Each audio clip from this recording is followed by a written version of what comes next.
안녕하세요, 반갑습니다. 여러분들을 사랑하는 기능학 의사 닥터준입니다. 오늘은 골다공증을 되돌리는 음식과 생활습관에 대해서 한번 다시 알아보도록 하겠습니다. 왜냐하면 많은 분들이 굉장히 공포심을 가지고 있어요. 특히 이제 갱년기쯤 되면은 이제 골밀도가 떨어지기 시작하니까 공포심을 갖고 계시는데, 사실은 젊은 분들도 골밀도가 떨어진 분들도 많고요. 근데 골다공증 치료를 하지 않는데도 골밀도가 좋은 분들이 있거든요. 그런 분들이 하지 않는 것과 무엇을 하면은 골다공증 치료를 안 하는데도 이런 분들이 골밀도가 괜찮은 분들이 계시는데, 그것이 무엇인지 이해를 하시면 좀 더 여러분들의 공포감을 날려보낼 수 있고 좀 더 여러분들이 골밀도를 올리는 데 도움이 될 수 있을 것 같아서 다시 한번 정리를 해보겠습니다. 일단은 술을 줄여주셔야 됩니다. 그러니까 하루에 맥주를 한 캔씩 먹고 이런 거가 안 좋죠. 그러니까 술을 먹으면 당연히 골밀도가 떨어지거든요. 그래서 이제 술을 드시는 분들은 술을 줄이는 거, 안 드시면 제일 좋죠. 그 다음에 담배도 있죠. 그리고 비타민 D 보충을 잘 해야 되죠. 비타민 D는 칼슘을 몸 안으로 흡수하는 역할을 하니까 되게 중요하고요. 그 다음에 칼슘을 몸 안으로 흡수만 해서 되는 게 아니라 칼슘을 뼈로 갖다가 흡수를 해야 되는데, 그거 역할을 하는 게 바로 K2인데요. K2는 NK4가 있고 NK7이 있는데 NK7이 좋습니다. NK4는 반감기가 짧고 효과가 NK7보다는 떨어집니다. 그래서 NK7을 비타민 D 드시는 분들은 항상 같이 드시는 거를 생각하셔야 되고, 그 다음에 설탕이나 정제 탄수화물 같은 나쁜 음식들, 라면 같은 것도 있고 가공 음식이 많죠. 이런 것들을 이제 안 드시는 분들은 골밀도가 떨어지는 것을 예방할 수가 있습니다.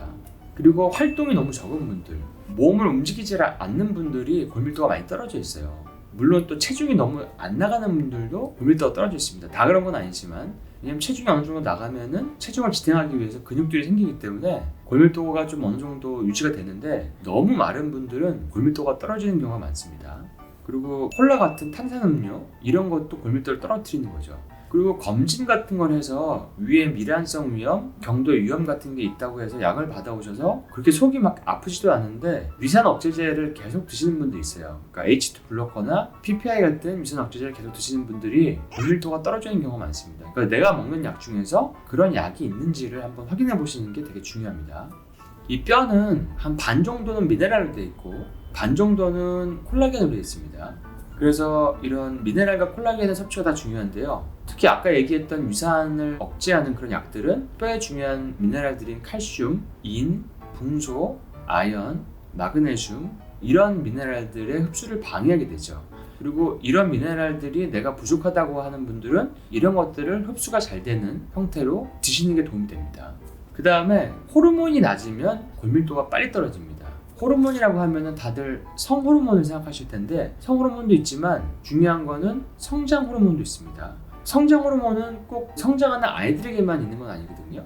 우리가 노화를 방지해주고 뼈를 튼튼하게 하고 근골격계를 튼튼하게 하는데 되게 중요한 호르몬이 성장 호르몬인데, 그래서 성장 호르몬이 낮으면 골밀도가 낮을 수가 있죠. 골밀도도 낮게 만들지만 근력도 약화시키고 살도 찌게 만들고 근육은 줄이고 복부지방은 늘리고, 그 다음에 신경세포를 쇠약하게 해서 치매 같은 신경계 질환을 올게도 만들고 심박출량을 감소시켜서 심장의 여러 가지 자잘한 병들을 유발시키기도 합니다. 성장 호르몬은 밤에 잠을 잘 자야 됩니다. 밤에 한 11시부터 한 4시까지는 잠을 꼭 자고 스트레스를 덜 받고 운동을 하고 너무 자주 먹는 걸 피하고 간헐적 단식을 하면 성장 호르몬이 많이 나오거든요. 그러니까 여러분들이 스트레스를 안 받고 깊은 잠을 자고, 그래서 이런 게 굉장히 중요하다는 거죠. 그 다음에 낮은 성호르몬은 나이가 들면 어쩔 수 없지 않냐 그렇게 얘기할 수 있지만은, 몸이 스트레스를 안 받으면은 성호르몬도 좀 떨어지는 게 더뎌집니다. 근데 과도한 스트레스를 받는 분들은 60대 중반에도 2차성 갱년기가 오거든요. 있던 코티졸 호르몬 자체가 많이 분비가 되면, 부신 호르몬이 많이 분비되면 그거 자체가 이화작용이 크기 때문에 뼈를 분해시키고 2차적으로는 성호르몬을 더 감소시키는 그런 결과를 납니다. 그래서 스트레스가 많은 분들은 20대, 30대, 40대 초반에도 생리가 안 나오고 폐경 같은 얼굴이 화끈거리거나 잠이 안 오거나 이런 증상들이 오는 분들이 많습니다. 근데 그런 분들은 스트레스 관리하고 부신 호르몬을 정상화시키면은 성호르몬이 정상화되는 경우가 상당히 많거든요. 그리고 만약에 내가 너무 성호르몬이 낮아가지고 뭔가 보충이 필요하다 그러면은 합성 호르몬보다는 천연 호르몬이 좋습니다. 바르는 프로게스테론이나 아니면 먹는 프로게스테론 중에서도 천연이 있고, 에스트로겐도 천연 호르몬이 있습니다. 그리고 테스토스테론도 천연이 있습니다. 그래서 천연을 쓰는 거를 좀 더 권해드리고요. 그 다음에 딤 성분, 그러니까 남자분들 중에서 골밀도 낮은 분들은 딤도 도움이 많이 되는데, 딤이라고 하는 게 십자가 채소를 수십 배로 압축시켜가지고 모아놓은 제품이죠. 원래는 이제 유방이나 자궁이나 난소, 전립선, 셀룰라이트, 탈모 이런 것들 치료하는데 이제 많이 쓰는 그런 제제인데, 생리통, 생리전 증후에도 쓰죠. 근데 딤은 아로마타제 이니비터라고 분류가 돼서 남성 호르몬이 여성 호르몬 변환되는 것을 막아줍니다. 그래서 남성분들의 근력 상승과 남성 호르몬 상승에 도움이 되거든요. 그래서 운동하시는 분들 중에서도 딤을 드시는 분들이 있어요. 그래서 딤도 성호르몬을 올리는 데 도움이 된다는 거 여러분이 알아두시면 좋습니다. 그리고 이제 당이 있으신 분들은 당연히 골밀도가 낮아지는데, 그런 경우에 일단은 식이 조절이 가장 중요하죠. 혈당 올리는 설탕, 과당 이런 거 줄여주는 게 가장 중요하고요. 그 다음에 당뇨약을 드시는 분들은 당뇨약 중에서도 오래 먹으면은 골밀도를 낮추는 약들이 있습니다. 예를 들어서 스티아졸리딘계라고 해가지고 대표적으로 아반디아라든지 액토스라는 약이 있는데, 이런 약들이 이제 오래 먹으면 골밀도를 낮추는 약이기 때문에 이런 약들을 드시는데 골밀도가 낮은 분들은 제가 약을 바꿔드리는 경우가 많이 있습니다. 그리고 당연히 스테로이드를 오래 드시는 분들은 골밀도가 낮아지고, 리튬이라고 하는 약도 5년 정도 먹으면 골밀도가 위험성이 올라갑니다. 그 다음에 이제 어떻게 식이를 하면 골밀도가 올라가냐 하면은, 콜라겐이 많은 음식, 미네랄이 많은 음식, 단백질이 많고 좋은 지방이 많은 음식, 이런 것들입니다. 그러니까 갈비탕, 사골국, 계란, 생선, 코코넛 오일, 올리브 오일, 그리고 미네랄이 풍부한 야채, 이런 것도 좋죠. 또 중요한 거는 운동이 중요한데, 운동을 할 때 골밀도를 올리려고 하면은 트레드밀 같은 걸 오래 걷거나 산책을 하는 건 사실 도움이 별로 안 됩니다.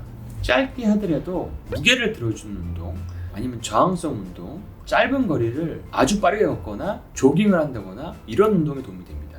그러니까 운동하는 시간이 중요한 게 아니라 운동하는 방법이 중요한 거거든요. 그래서 이런 것들을 제가 많이 알려드리고 있는데, 사실 저항성 운동이나 이런 무게를 드는 운동을 하시는 분들은 골밀도가 사실 많이 좋아지고요, 떨어지는 속도도 굉장히 감소가 됩니다. 근데 이런 게 사실 요즘에 밖에 나가기 힘들고 운동하기 힘들다고 하시지만 집에서도 다 하실 수 있어요.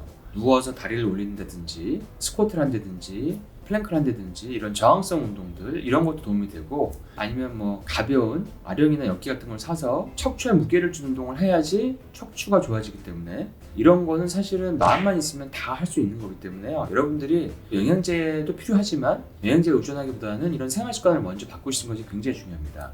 오늘 그래서 골밀도를 좀 더 올릴 수 있는 생활 습관과 음식에 대해서 제가 정리를 해서 말씀드렸는데요. 너무 골다공증에 대한 공포를 가지지 말고 제가 얘기해 드린 거를 잘 지키셔서 좀 더 건강한 노후 생활 지내시기 바랍니다. 그럼 다들 건강하시고 다음 시간에 다시 뵙도록 하겠습니다.